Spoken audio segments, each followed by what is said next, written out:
Good morning and welcome to our third and final day of the 2021 Soybean Summit. I know you'd all like to be outside enjoying this nice weather, but we're glad to have you here today. And we'd like to thank you for being here.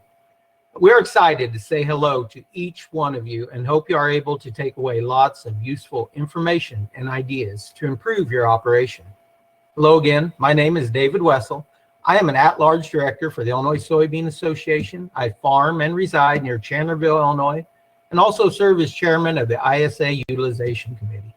I previously was an ISA soy ambassador and am past chairman of the Cass County, Cass County FSA Committee, and stay involved with the Clear Lake Drainage District, Cass Morgan Farm Bureau, and Illinois Farm Bureau. My wife Tama and I have 2 children, 1 grandson. We raise corn, soybeans, wheat, some cereal rye, cattle, and hay on our 100% no-till farm. I'd like to welcome y'all to today's event, the last of 3 days, where you will hear from expert speakers sharing the latest in soybean agronomy, sustainable production, and agribusiness management. We hope these presentations will deliver the knowledge and tools needed to overcome any challenges this season may bring. To give you a rundown of what to expect during today's event, we'll begin this morning with our keynote presentation. After that concludes, we'll take about a 5-minute break before breaking up into 3 different breakout tracks. The Soybean Summit event is just one example of your checkoff dollars at work. Your soybean board is working hard to use those funds to help you be a more successful and profitable. As we are getting started this morning, I'd like to this morning's a little rough. I would like to highlight a few of those additional opportunities. If you are interested in hearing more, please feel free to reach out to any ISA staff or director. ISA has recently relaunched its Illinois Field and Bean magazine. The relaunch is a deliberate approach to making sure both soybean checkoff and Illinois soybean grower membership content bring value to our state's 43,000 soybean farmers. Bringing Illinois Field and Bean back also fits well with ISA's fiscal year 2021 efforts, putting today's soybean farmer needs at the center of all projects funded by the Checkoff program. Illinois Field and Bean magazine can be read online at www.ilsoy.org. Fueling Illinois starts with soy from Illinois. Illinois farmers like you are growing more than crops in your fields. You're growing sustainable energy. That's because your soybeans can be transformed into soy-based biodiesel. B20, a blend of 80% petroleum diesel and 20% biodiesel, is now a high-quality fuel option that can power your equipment year-round, in addition to offering many environmental benefits. And using B20 to fuel your farm is like putting money back into your own pocket, because B20 biodiesel adds more than 10% to the price of your soybeans. For more information about ISA's biodiesel efforts, please visit ilsoy.org. Let's talk about AMP, the Agribusiness Management Program, an exciting new offering of the Illinois Soybean Association Checkoff Program. AMP is a resource for busy farm families and agribusiness professionals. It's designed to provide farmers with the go-to advice and guidance on many agribusiness management topics, from succession planning to marketing. Browse our online AMP resources on ilsoyadvisor.com and stay tuned for announcements on webinars and events you won't want to miss. AgTech Connect is another new program funded by ISA's Checkoff program that connects AgTech companies with farmers interested in testing the latest on-farm innovations. It's all about encouraging development and adoption of technologies to help Illinois soybean farmers improve on-farm yield, profitability, and sustainability. This program is just another way the Illinois Soybean Association works to be a trusted resource for soybean farmers and ag tech companies across our state. For more information on AgTech Connect, please visit ilsoyadvisor.com. And finally, I'd like to encourage you to visit ilsoyadvisor.com, not only for more information on AMP and AgTech Connect, but to check out our year-round agronomic source for farmers, agronomists, CCAs, and soybean stakeholders. and to learn more about upcoming events, webinars, and useful information for your soybean production needs. If you registered early, you should have received a box containing a hard copy version of the event agenda with tips for using the online platform on the other side. These tips will ensure that you have the best summit experience possible and will also be available online through the handouts tool. There are multiple sessions during this year's Soybean Summit event where any CCAs in the audience will have opportunities to earn continuing education credits. We will have details at the end of each session offering a CEU on how to access your credit. We appreciate the opportunity to partner with CCAs to offer this additional benefit. Now I'd like to take this time to recognize our ILSOY Advisor Award winners, beginning with the 2021 Soybean Master Advisor. ISA creates the CCA Soybean Master Advisor Award in 2016 as part of its mission to help Illinois soybean farmers excel in the global marketplace. Each year, an Illinois CCA is nominated for the Soybean Master Advisor Award as a way to recognize and reward them for their passion for soybean management. And this year, I'm proud to announce Randy Niver of Potomac, Illinois, is being recognized as our 2021 Soybean Master Advisor. Randy has been a CCA since 2012 and works as a technical agronomist for DeKalb and Asgrow in East Central Illinois. He received his bachelor's degree in Ag System Management from The Ohio State University in 2007 and his master's degree in Crop Sciences from the University of Illinois in 2009. Congratulations, Randy. This year, ISA also introduced a new award to honor former CCA soy envoy Dave RAHE of Hillsboro, Illinois, who sadly and suddenly passed last April. RAHE served as a CCA soy envoy in 2019 and was passionate about soil management, having spent the majority of his career specializing in this field. The Dave RAHE Excellent in Soils Consulting Award recognizes an Illinois CCA nominated for their excellence in soils consulting within the Illinois soybean production system. And this year's recipient is G. Kelly Robertson of Benton, Illinois. Kelly is owner and lead agronomist at Precision Crop Services, LLC, where he is a certified professional agronomist and has been a CCA since 1994. His territory covers south of I-70 in Illinois and into southern Indiana. Robertson attended Southern Illinois University Carbondale, where he received his bachelor's degree in 1987 and his master's degree in 2005. He obtained his 4R nutrient management specialty and was named the Illinois CCA of the Year in 2016. Kelly also served as a CCA soy envoy, where he wrote articles focused on double crop methods. Congratulations, Kelly. A panel of ISA board members, Illinois CCA board members, and university professionals selected our winners from among CCAs nominated across the state.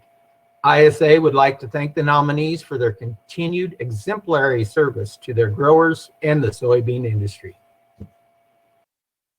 The Soybean Summit is always a great event, but we could not bring it to you without the generous support of our sponsors. Please join me in giving a special thanks to the companies who helped make this year's event possible by sponsoring keynotes and breakout sessions. BASF, Compass Minerals, Asgrow, Farm Mobile, and Brandt. And now let's hear a word from today's keynote sponsor, Farm Mobile.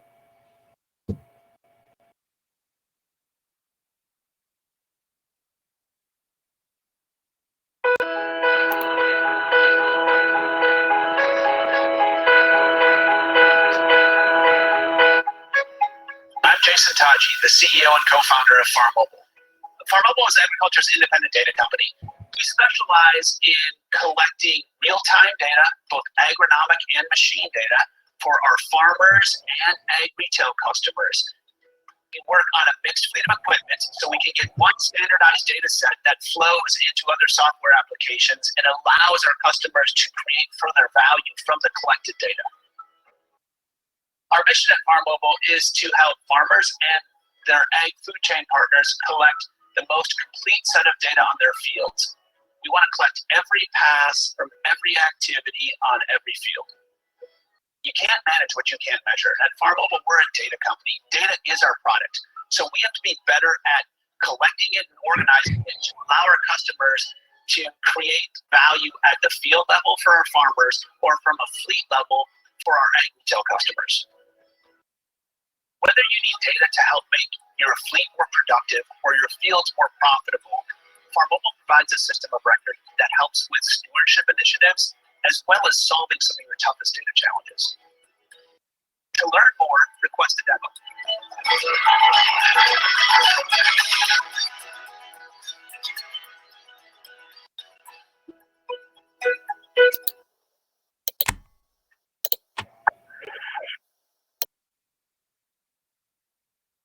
And now, without further ado, I'd like to introduce this morning's keynote speakers, Laurie Bedord and Mike Wilson, award-winning ag editors sharing their takes on AgTech. Laurie Bedord is the executive editor for Ag Technology at Successful Farming Magazine, the Successful Farming Show, and agriculture.com. She has been covering ag technology and machinery for nearly 20 years. An award-winning editor, Laurie was named Folio's 2015 B2B Editor-of-the-Year for her extensive coverage on technology. A graduate of Simpson College, she is originally from upstate New York, where her family owned and operated a 200-head dairy farm and grew corn, soybeans, and alfalfa. And our other presenter is Mike Wilson, is executive editor and content manager at farmfutures.com. He grew up on a grain and livestock farm in Ogle County, Illinois, and earned a bachelor's degree in agricultural journalism from the University of Illinois. He was twice named Writer of the Year by the American Agricultural Editors Association and is a past president of the organization. He is also a past president of the International Federation of Agricultural Journalists, a global association of communicators specializing in agriculture. He has covered agriculture in over 35 countries. Please join me in welcoming Laurie and Mike. Good morning. Thank you, David.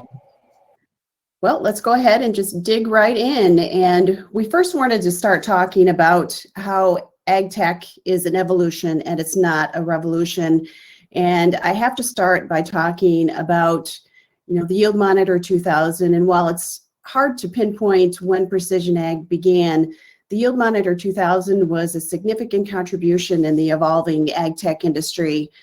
Working on a shoestring budget, Al Meyer spent 6 years researching and developing what would become the Yield Monitor 2000. And in June '92, he founded Ag Leader and thought he could sell 30 to 40 units. Yet he only sold 10 that first year. And that didn't deter Myers, though. Within 4 years of launching Ag Leader technology, his perseverance paid off, and sales of his innovations soared from 10 to 1,500 by the end of 1995. And I tell you this story because ag tech adoption is an evolution. It's not a revolution.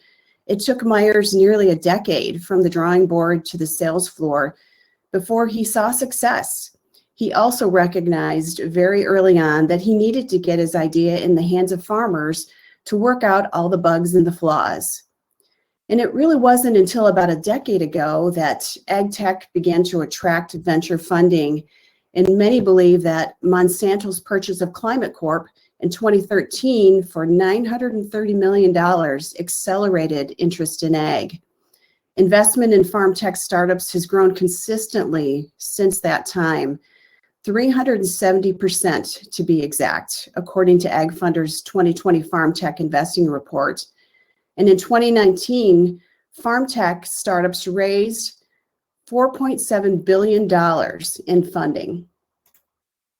So let's talk about some of the challenges that we're seeing in the industry. You have a number of people who don't understand the realities of ag and think they simply drop a solution from another sector into ag without really understanding some of the unique challenges in ag. And we're going to share some of those insights that we hear from farmers across the country. The other issue is that a lot of the solutions being brought to market may not be fully baked or may not live up to the bill of goods that was sold to a farmer, which creates frustration. Farmers are tired of receiving visits from people who claim that they have miracle technologies. It's become extremely difficult for them to be enthusiastic about a new product or a new service. And these ag tech startups are trying to succeed in a market that is inundated with options. Based in California, venture capital firm AgFunder has witnessed the challenges that startups face in building tech that farmers find useful in a more immediate way. And recently talking to Rob Leclerc with AgFunder, he's one of the founding partners, he told me that they have about 30,000 startups in their database. And in a way, AgFunder faces the same problems farmers face. Rob tells me that, they look at about 200 companies every month, and they'll pass on most of those things because they recognize that many just aren't going to hunt. And since launching in 2013, AgFunder has invested in about 32 startups when I interviewed Rob back in early 2020. And Mississippi farmer Jeremy Jack told me recently that for him, selecting a technology basically comes down to having a vision of what he believes will work for the operation and how that technology fits into the operation. There's a lot of trial and error there. And if they choose something that isn't perfect for the farm, which has happened on a number of cases, the family talks through what it did and didn't like about the system so they know what to look for going forward.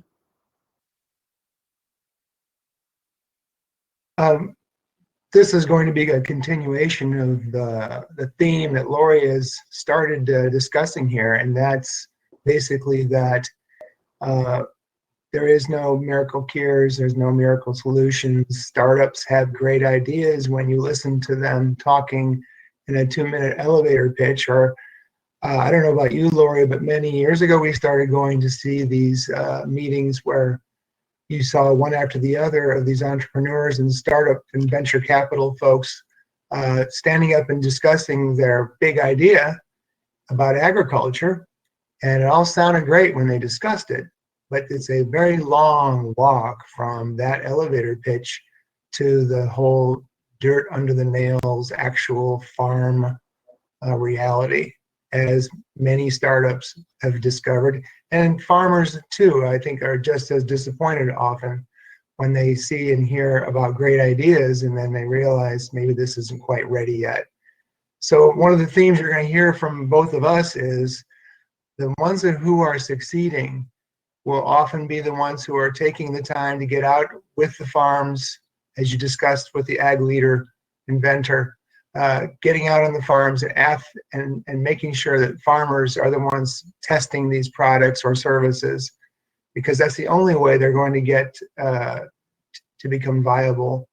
And as you said, billions of dollars are being thrown at the ag tech industry sector. And this was happening all in the last 6 years or so, even as the farm economy was kind of shaky. So, there was a little bit of a disconnect. It's not like farmers had a lot of money to spend on the grand ideas. They had to be very, very careful and cautious about what they were going to be investing in. But that's not stopped the ag tech entrepreneurs, and that's good. I mean, obviously, we need to feed 9 billion people by 2050 in a sustainable way. We really are going to need all sorts of new technology in all sorts of different ways, from commercial large-scale farms to smallholder farms, from livestock to grain to specialty crops. So it's all good, but it's not a clear-cut path from A to B. I was going to talk just a minute about we have last year. I spent some time at the World AgriTech conference, and then I spent some time with some startups and some entrepreneurs. But obviously, the industry giants who are in the field now, the John Deeres of the world, are in a really great position to do things for farmers. They have the footprint already. They have the accelerator available. These companies are in position. What a lot of people don't realize, I think, is that there is this connection, a growing connection between Silicon Valley and the Midwest. You have right now in downtown San Francisco, you can walk down a very nondescript street and see a sign for John Deere. And more than once, the John Deere software engineers who are in there have had people stop them and say, can I buy a part for my lawnmower? And it's a little bit of a new world thing that's happening with these connections. But more and more you're seeing these in agriculture giants connecting with the places like Silicon Valley and trying to figure out where we can make success bringing those ideas back directly to the farm and making them work. Well, I think an important point of that too, Mike, is, these are trusted names. We've got the John Deere and the Case IH and the AGCOs, that are really starting to step up and be a part of helping these startups find their way and connecting them to farmers. So I think that's really important to note. Indeed. Yes, I was going to say, let's go to the next slide, Laurie, thanks. This is one point I wanted to make in a continuation of this thought. When I was out interviewing a company called Bear Flag Robotics. It's a company that is working to perfect autonomous tractors, not just driverless tractors, but rather a series of pieces of equipment that go on tractors that will track every piece of data from spraying to soil health to a number of different kinds of things. And the operator can step in and run the tractor if they want, or the operator can press a button and let the tractor do whatever it needs to do. And of course, this is partly an attempt to try and solve agriculture's growing labor problem. And one of the people I wanted to introduce this audience to, you may know him actually, is Daniel Carmichael. He is from Rochelle, Illinois. He went to DeFry Institute, got a tech degree, went back to his very large-scale farm in Rochelle, was their tech director, and then he was lured away to come become the farm manager, field manager for Bear Flag, because who exists, in Silicon Valley. And the whole point is we have to have this connection between the entrepreneurs and folks who can talk the talk, the boots on the ground folks. And that's what Daniel is doing. And more you're going to see these kinds of folks who are able to speak with farmers as these things are being tested in the field, whereas you might not have that same connection with a startup leader or the CEO. This is also a continuation of this idea. The CEO of Bear Flag is over on the right. The farmer who's testing this equipment is in the middle, and his name is Brett McKenzie, and then Daniel's on the left. I just took a picture of them out while they were working, and the comment from Egino, the CEO, is basically if you're not out there testing your product in real world conditions, you will probably fail miserably, spectacularly, because there's just, again, the continuation on this theme, isn't it, Laurie? If you're not out there walking the walk and actually seeing what your piece of equipment or service can do in real world conditions, it's not going to work. It's likely not going to work. I think the disconnect has always been AgTech startups have a great idea, and they do. These are great ideas, but if they're not familiar with the real world things that happen in agriculture, it's a dirty business. It's filled with risk. It's filled with uncontrollables like weather and drought and sun and growing degree days. And this is a reality check. And when AgTechs can get past that whole area and embrace it, I think that they have a much better chance of succeeding. Well, and I think Bear Flag too is a great example of a company that's working with, the John Deere Startup Collaborator. They were one of the first companies invited to be a part of Deere's program back in 2018. And, the CEO of Bear Flag told me that, this program really helped shape some of Bear Flag's thinking on how to move forward, and connected them with farmers, connected them with experts in the industry. So, we need more of these collaborations to help move some of these technologies forward. I do think the collaboration is a real key. When you can marry up the folks who do have the agricultural background and the mighty presence of a John Deere with the people who have these ideas, and there's more sharing and not necessarily closed off kind of channels or silos, I think there's going to be a better chance for success. Another great example of that is a company called Telesense. Oftentimes these startups, as we've talked about, wait too long before they put their innovations in the hands of farmers. It needs to be tested while the company is still going through that ideation phase, so it can understand some of the practical constraints about farming. And companies like Telesense are aligning with organizations like the Wabash Heartland Innovation Network, or WIN, to connect with farmers who are willing to test products. Like it or not, farmers have to be a part of this process. And, yes, it does take time, but, they're the end customer here, and we have to have their input often and early. And WIN is helping connect farmers with these AgTech startups. WIN's an alliance of 10 counties in north central Indiana, whose goal is to create a large repertoire of internet-based technologies that reduce costs, increase efficiencies, and optimize an operation for its members to choose from.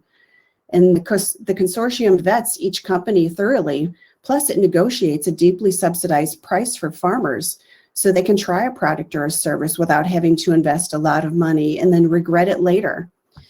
There's also investment firms like Fulcrum Global Capital. That's a mouthful, Mike.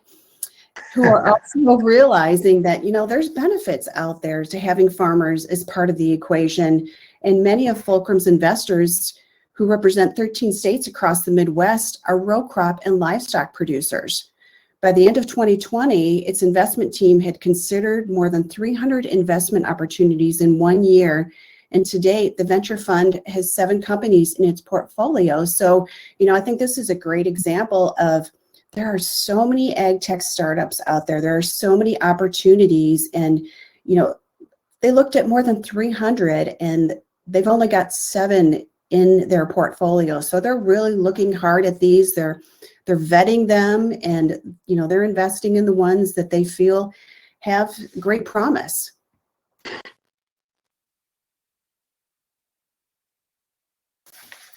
The reality of all this is that, it's difficult to fix something if you don't know what's broken. Mike and I keep saying this over and over again, that, there's real world problems out there, and a lot of these companies are coming in with solutions without really understanding what farmers face every single day, and it's cyclical. So the times to test these technologies do take longer, and we continually just have to remind these AgTech startups of that and help them understand all of that going forward. And there's been a lot of great improvement in the industry, but there's still room for improvement.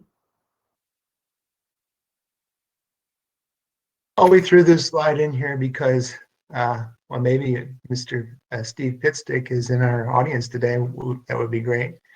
But at the AgTech conference, where I had mentioned I had been a couple of years ago, you get the sense that a lot of AgTech people are talking to each other when they're not really talking to the right people. As Laurie just mentioned, if you have farmers on your board of advisors, you're probably really doing something smart.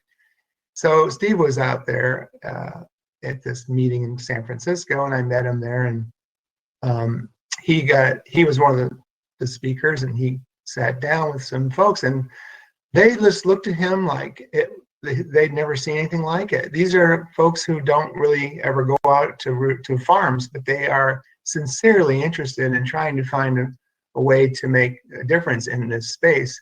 So I just titled this, "Look, it's a real farmer," because I don't think that this is I don't think there's enough of this. And basically what Steve said, and many others have said, that Silicon Valley is it's a solution looking for a problem when it needs to be flipped around. But I will say also, just as an aside, I don't want to sound too disparaging about the people involved in startups. I was really impressed when I began interviewing people who never been on a farm, but they could have worked for Facebook and Uber and all the tech companies in the Silicon Valley arena, but instead they wanted to go seek out places like FBN and others, Granular, that are where they thought they could make a real difference in the big, hairy problems of the world, feeding the hungry, feeding the world in a sustainable way.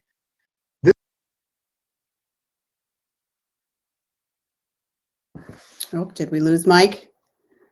I think we may have. Well, I'm going to continue on that point until we get him back. You know, startups have come a long way. They do understand that they need to connect with farmers early and often. And I think the accelerators and the incubators out there are really helping achieve that.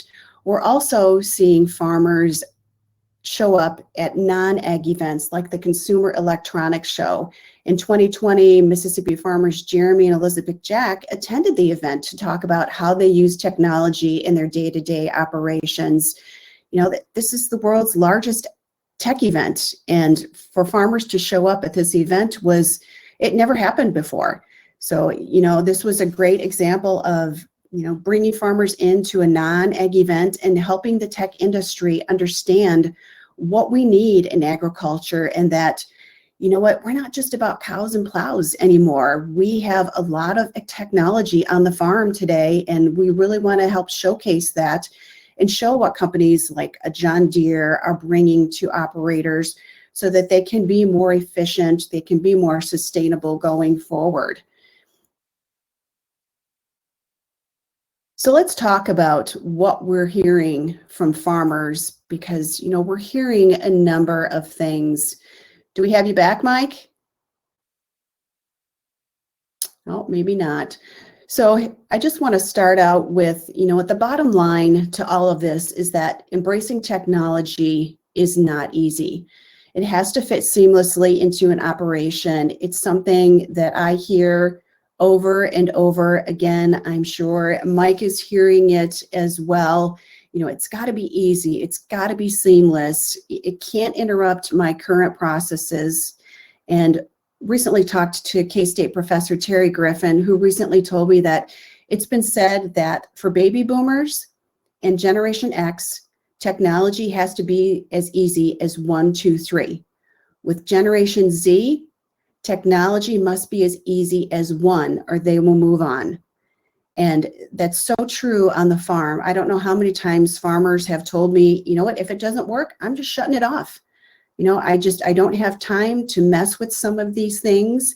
You know, there's also the concern that, you know, a technology like an autonomous planter or an autonomous tractor is going to replace the farmer. And, you know, we just don't see that ever happening. The farmer is always going to be an integral part of what is happening on the farm. He's going to continue to be there. He's going to, you know, he may have a different role somewhat, but, you know, his job is never going to go away.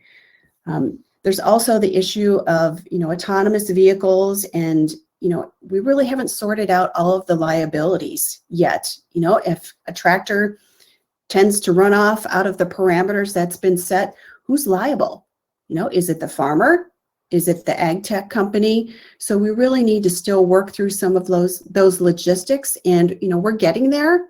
We really are. We've come a long way. There's a number of companies that have entered this area, and it's exciting, but we still have some bugs to work out. Hello, I'm back. All right, he's back. So Mike, we were just talking about what farmers are saying, and we were just talking about the autonomous vehicles and, all of the liabilities there, and, the kinks that we still have to work out in agriculture to get us where we need to be. And, we've made great strides over the past few years, and, we're working our way through the bugs, and, we're moving on and moving upward.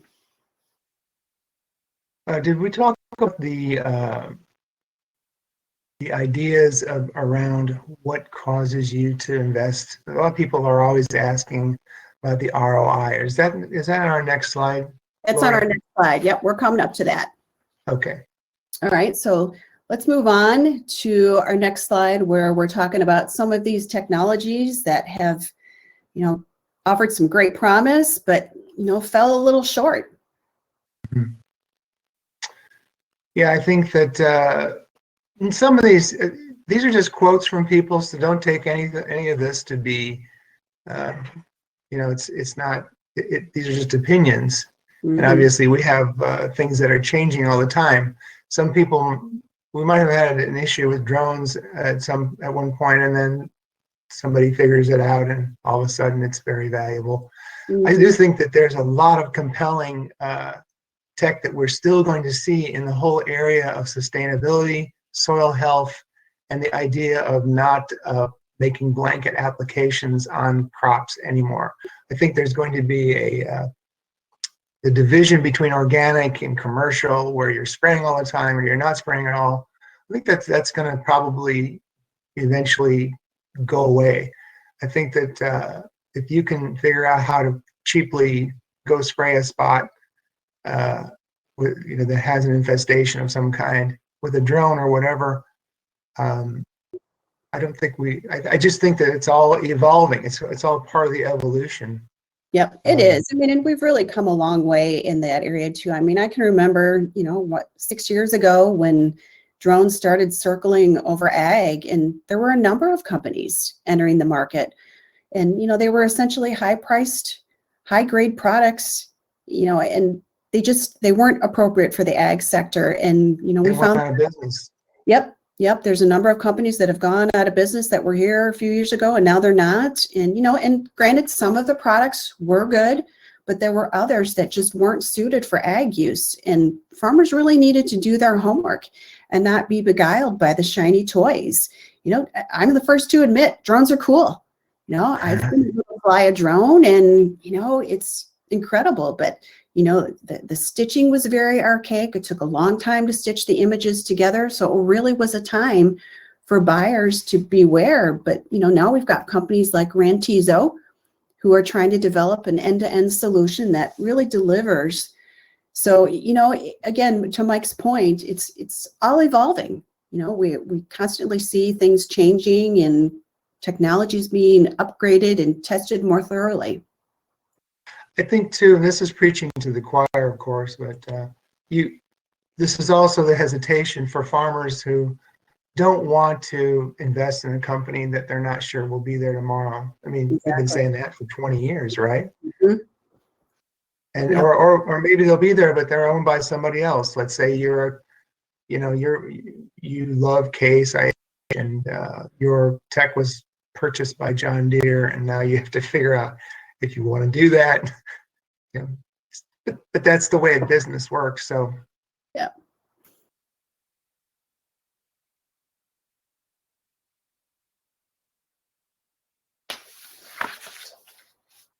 So I think we need to talk about tillable, Mike, and clearly it was the Match.com for landowners, but I think tillable is also a great example of what can happen when farmers' trust is lost. Farmers felt that they no longer understood who was accessing their data and why. And, to back up a little bit, near the end of 2019, Climate Field View formed a partnership with Tillable, and the company said the move would boost farm data transparency. When farmers started receiving unsolicited rental offers from Tillable in early 2020, they assumed that their information was pulled from Climate's platform. And, the reality, both Climate and Tillable said, is there was absolutely no connectivity had even been established between the two platforms. But this is a great example of, it was clear misinformation was being shared among farmers at the time. Regardless, many farmers were convinced their data had been compromised, and they took to social media. And the accusations exploded. Farmers were furious, and they piled on to express their disappointment and concern. And, it didn't take long for climate to react and end an agreement that had barely begun. So, the lesson learned here is that going forward, farmers need to clearly understand every company that they do business with, what its privacy policy is, and how that policy applies to their data. Yes, and the whole issue of the intangibles in farming. You think about land ownership, rental agreements, private connections between people who've been perhaps doing business for years. Some of that was being disrupted or attempted to be disrupted through these letters that went out to landowners that said, hey, we're giving you 3 years of rent. Just, work with us instead of who you're working with. You want to talk about putting a match to a container of gasoline. That was a clear indication that people clearly, they didn't really understand how agriculture worked and some of the nuances of agriculture. Well, at least in the row crop world. Maybe in other parts of the world it was no big deal, but anyway. Well, I think we need to talk about the price transparency too. And, some of these technologies are very disruptive in, a very traditional system is agriculture, like FBN. Yeah, there's certainly some FBN users in this audience, and that still is an issue that is not played out completely. We don't know what's going to happen, but clearly the big institutional companies that everybody is involved knows well, the Cortevas and the BASFs and the Bayers, etc.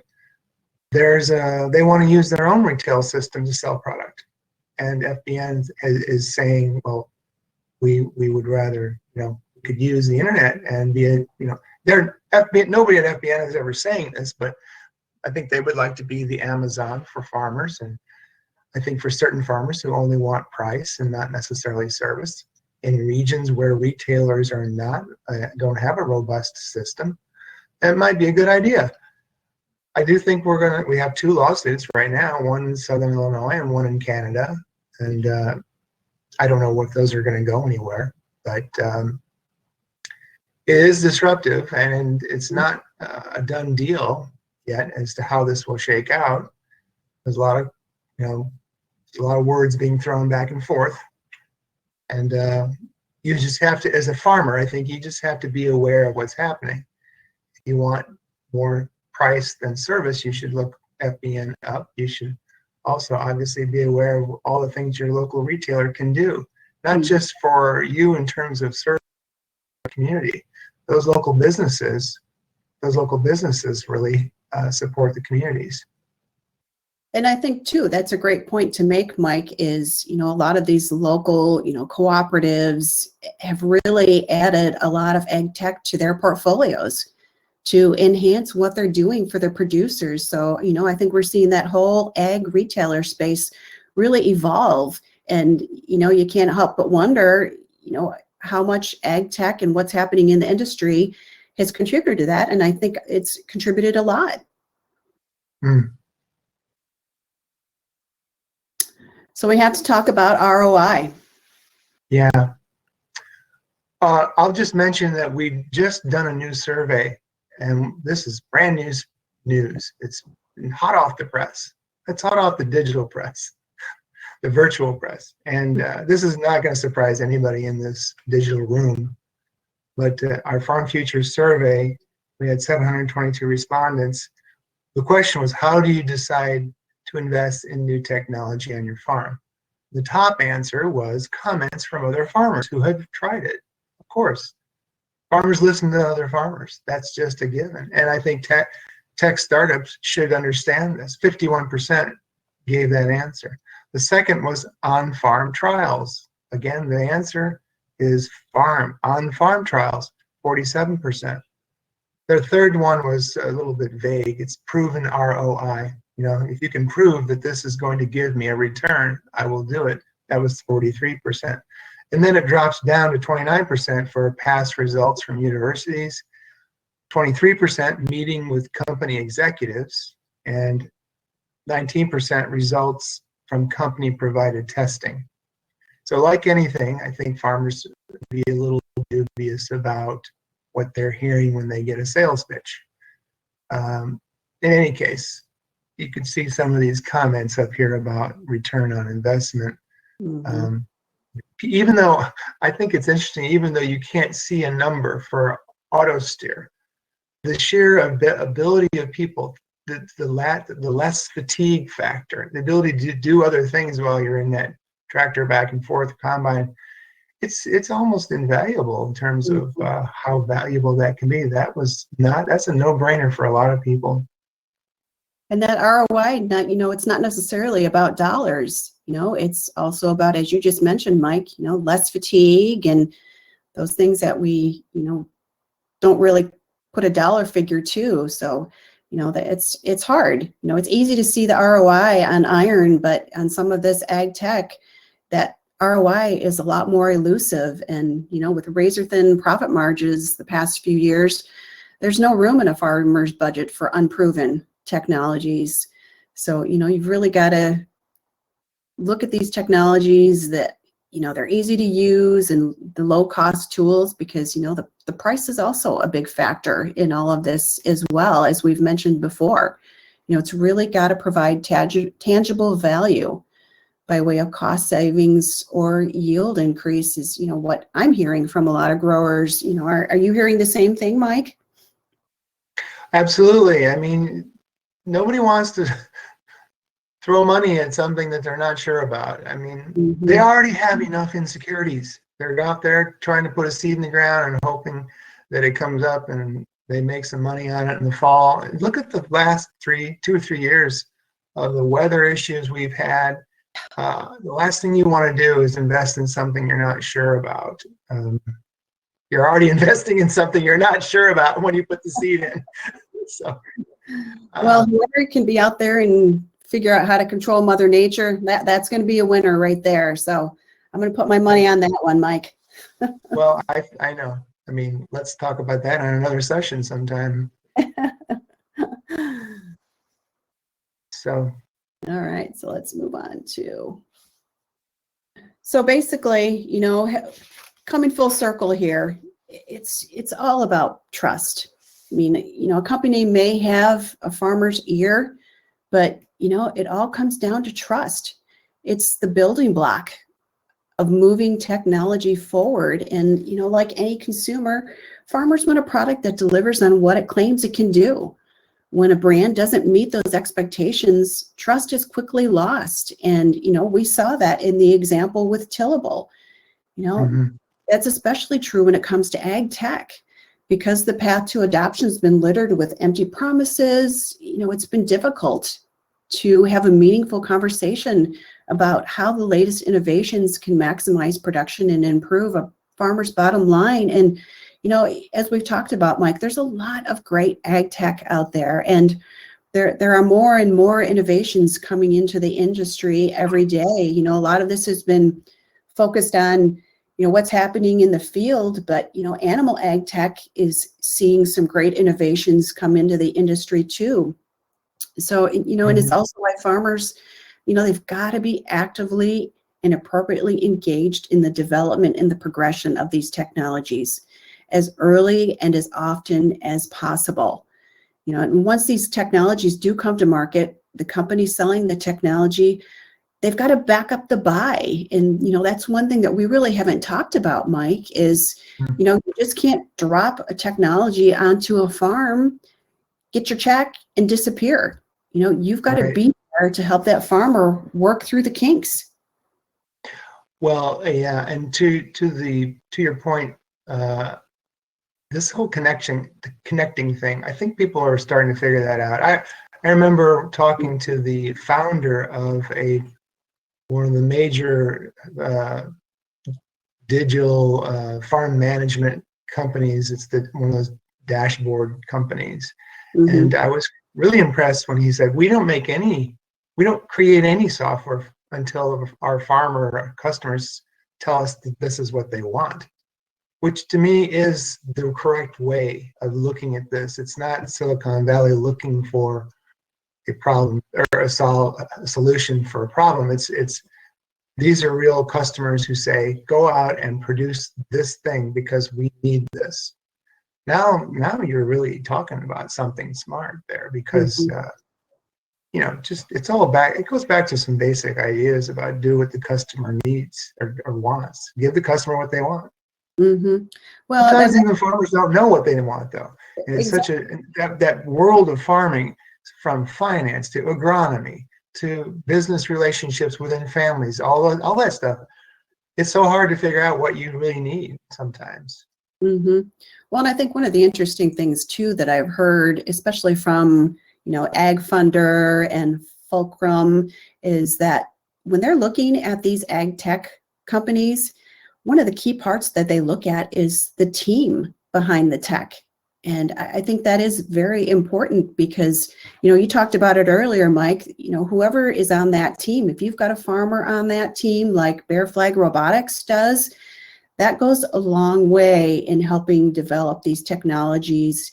And, they're going to be around for a while if they can, have a solid team behind them who knows what they're doing and, interacts regularly with farmers. I also understand now. I'm not totally familiar with this, but I do know how in the West there is an ag tech group. It's sort of a farmer consortium who is sort of this go-between for technologies. It's like, come here, we'll help set you up with farmers so that you can test your product, so that the farm side the farm voice is always being heard. And I'm sure that that's happening in the Midwest as well, although forgive me, I'm not sure exactly what the name of the organization is. But I think we need to have more and more of that, because farmers are out there doing their job. They're busy, but there needs to be a group that kind of represents them and helps get that testing the connections on farms, so that the technology is headed in the right direction. Yep, and I think you're spot on there, Mike. And I think we're going to see more of those consortiums or initiatives pop up, not only in the Midwest, but out in California. I mean, WIN is a great example of that. These technologies can be expensive, and to be able to negotiate, a lesser price for farmers to, try and lessen the risk, because again, this is all about trial and error and, just trying to figure out some of these technologies and work out the bugs. And, it's not easy, and it takes a lot of patience, and you have to understand that you are likely going to fail, but you've also got to give it a chance. And, that's one of the questions I always like to ask farmers is, how long do you give a technology before you just say, you know what, this just isn't working for me? And I often hear, I try and give it at least 3 or 4 seasons before. There are some technologies you can tell right away, this just isn't going to work. And, you were talking about farm management platforms before. I interviewed a farmer recently, and he had been working with one platform, and it was very early on in their development stages. And, he said they weren't adapting quick enough. So he said, we shelved them and went with another farm management company. And, he went back to the first one that he was with because they had made so many advancements and changes by listening to farmers that he said they ended up in the end being the best solution for what we were looking for. So, I think to that point too, that, it takes a while for these companies to develop and to, create. So those ideas aren't half-baked like what we talked about before, just to ensure that, you've got a solid product and, you don't lose a farmer. I mean, luckily they got this farmer back, but, it took 4 years before that farmer went back to them.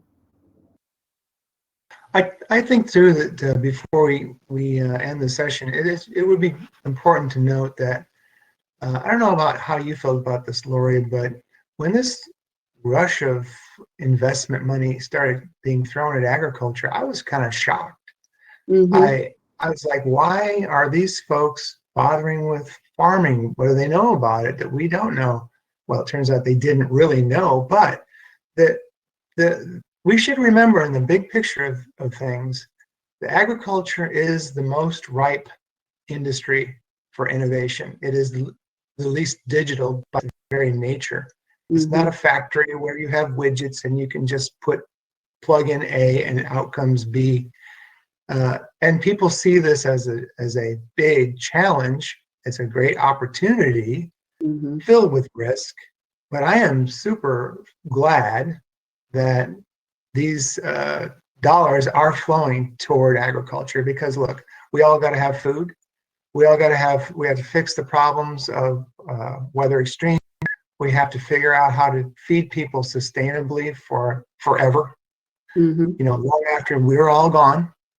And if we didn't have these kinds of technologies, even the ones that are failing, to at least throw at the wall and see what sticks, I think we would be much poorer for it. Yeah, I think you're spot on, Mike. I mean, we need solutions in agriculture, and you know, we just have to be patient. It is a long cycle, and you know, the industry has gotten so much better about vetting some of these technologies and, you know, collaborations, and I think that's only going to continue as we go forward. Yeah. All right. Well, any final thoughts, Mike, before we hand it back over to the folks at Illinois Soybean? Just that I think the takeaways are we do need technology and we need innovations. And I hope farmers keep their eyes and ears open to what other farmers are saying. You know, obviously that's what works. Find out what's working for them. Test things. Give it a try. And obviously, when you hear an elevator pitch from a venture capital type, it sounds good. If it sounds like it might be something someday that will work for your farm, keep tabs on it. Maybe volunteer to go out and have them work on your farm. You will learn something. That's another lesson that I got from Mr. Steve Pitstick. He said that one of the great things you do when you allow people to come to your farm and test is you do learn, and you find out things that you will possibly be valuable for you, even if you don't invest in that product or service. So be open to these new things and keep your ears and eyes open to what's coming down the road. A lot of exciting things happening in agriculture, as always. And I would echo that, Mike. I would encourage farmers, you know, to try, even if it's just on a small portion. You know, obviously you're not going to employ some of these technologies across your entire operation, but just those small on-farm trials. Farmers have to be a part of these solutions, and I think it's really important that we say that over and over again. You know, we can't. You can sit on the sidelines, but you have to be a part of helping develop these technologies going forward. So that's my elevator speech, Mike. I just want to encourage farmers to be a part of that process because they are so important to this whole ag tech evolution. Yeah. Very good. Yeah, it looks like we have time for a couple of questions. So Laurie and Mike, it looks like we had one question. I think this relates a little bit more to your role as writers and as editors, but you know, what's the best way for people to share information or to share story ideas or to share technology updates with both of you? And I guess maybe, you know, a little bit of inside scoop as to how do you keep up with technology? How do you find out what's going on? Well, I don't know about you, Mike. I mean, there's a lot of ag tech out there. I mean, it's incredible, the companies that are coming into the industry on a daily basis. And, you know, if I'm constantly having companies reach out to me. I have farmers reach out to me. I'm sure you have the same thing, Mike.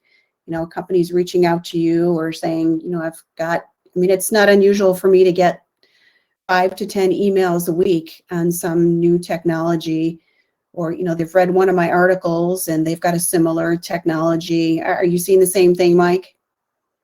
Well, I think perhaps you get more of this because you are, your job is so focused on innovation, whereas I'm sort of a jack of all trades. But I do get a lot of things in my email, and I read some of them. Mm-hmm. I think it's more important to hear from readers what's working for them and why. And I don't want to sound rigid, but most of those emails, they're from tech companies. Unless it happens to be focused on something that I'm working on at the moment, I kind of let it pass. We have other people in our company who are more focused on technology. But to me, you have a very tough job because, as you just said, you're inundated with stuff happening all the time, and you don't know what to necessarily is worth your time. We only have so much time in our lives as everybody else. And our jobs as editors of publications is to serve as an information gatekeeper. I mean, people might always ask, sometimes they ask, well, what are you doing? Well, I'm trying to figure out the stuff that you really care about. I'm trying to keep the 99% of the other stuff off of your desk.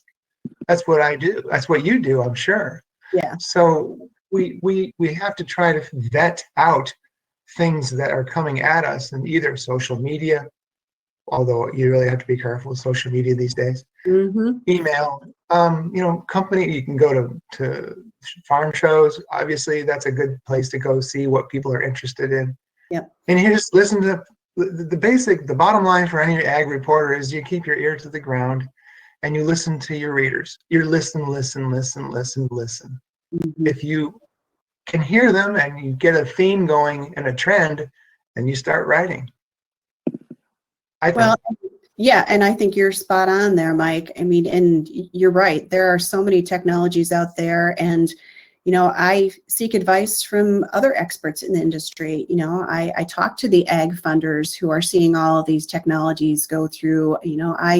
I talked to professors at Purdue and K-State and Iowa State who are seeing these technologies, and just trying to vet all of them, because I produce a story every year on startups to watch. Oh my gosh, that document could be 100 pages long because there's so many technologies out there. And, the experts in the industry really help me whittle down, which ones are ones to watch. And that's a hard task because there are so many out there. But yeah, I mean, the bottom line is I write for farmers. I help farmers try and sift through some of this, and then that can be a challenge. So it's just vetting as much as you possibly can. And I'm like you, Mike. There's a lot of emails that I get that I skim, and I honestly pass them over because it just, it's an interesting process, that's for sure. Yeah. Well, you try to put yourself in the reader's shoes, and you say, would your reader actually care about this? Most of the time your reader's too busy, and so we're too busy too. Yep. Unless you really can make a compelling case. And that's the other thing. I mean, everybody in this virtual room, has a certain you can tell when you're being given a sales pitch. I think everybody knows. And then you can also tell, and maybe something really, this might be something to really pay attention to. There's an inner ear for all of us, and we have amped that up to a high level because we have to. That's our job. Yeah. Well, and honestly, I mean, I had a company come to me a couple of years ago, and they had this incredible technology that they were going to launch in agriculture, and it really gave me pause. And I sat down with a professor at Iowa State who was an expert in this area. I mean, he'd been in the industry for over 2 decades, and we went through this technology, and he's like, Laurie, I just think they're overpromising here. And you need people like that in the industry to help, Yeah. bounce off those ideas and vet those ideas. And, I'm glad he did, because, as farmers, Mike, we can't be an expert in everything. And, we've got to seek out those experts too. And, it's our reputation on the line too, Mike. I don't want to, Exactly. so I've got to be very careful of who I feature and who I don't feature. And, that can be tough. It really can be. Well, you said it earlier. Well, at the very end of our talk, you mentioned the word trust many times about farmers trusting these groups. Well, farmers, readers trust us, and we have to be accountable to that trust every day.